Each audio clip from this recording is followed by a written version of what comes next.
tą. Gerai? Antroji repeticijų diena Žalgirio arenoje radistai pamatė Marijoną Mikutavičių. Eilinį atlikėją čia šiandieną, labai visiškai paprastas eilinis atlikėjas. Put your hands up in the air. Pagalvoju, jaunatiškai bairį. Ne, aš noriu, žinai, pataikyti jaunimo targetą. Hebra, mes su jumis.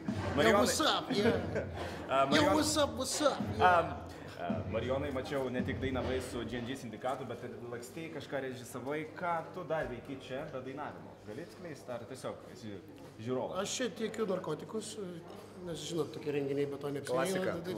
Taip, kad laikau tą frontą. Nelengva, daug žmonių, bet stengiamės. Žiūrėk, mes gauname į redakciją labai daug laiškų su klausimais.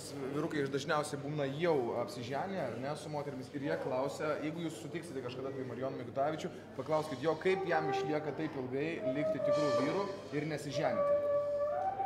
Kame paslaptis, kaip tai daryti? Nes mes čia visi susižadėję, susižadavę, absoliučiai nesąmonė. Padėk mums. Kad jūs žinotumėt, kaip aš jums pavydžiu. Neturiu atsakymą iš tą klausimą. Aš manau, kad, žinokit, man vis blogiau tai gaunasi.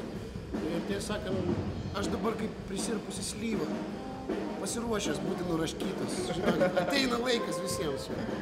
Žinokit, Marijonas Mikutavičius po vieno neima, jeigu dvinukės laisvos kažkokios yra, mes numerį galim padiktuoti. Marijonai, koksai pasirodymas šiandien laukia? Ne šiandien, rytoj. Nežinau, mes turime išeiti su GNG sindikatu. Pagrindinis dalykas yra nenusidainuoti. Nenusidainuoti repuojant yra kur kas lengviau, taip, sakysim, svarbiausia nenusirepuoti. Jo, čia kai aš dabar einu į rolę. Nes man reikia, aš šiandien grįšiu namo. Nu, žodžiu.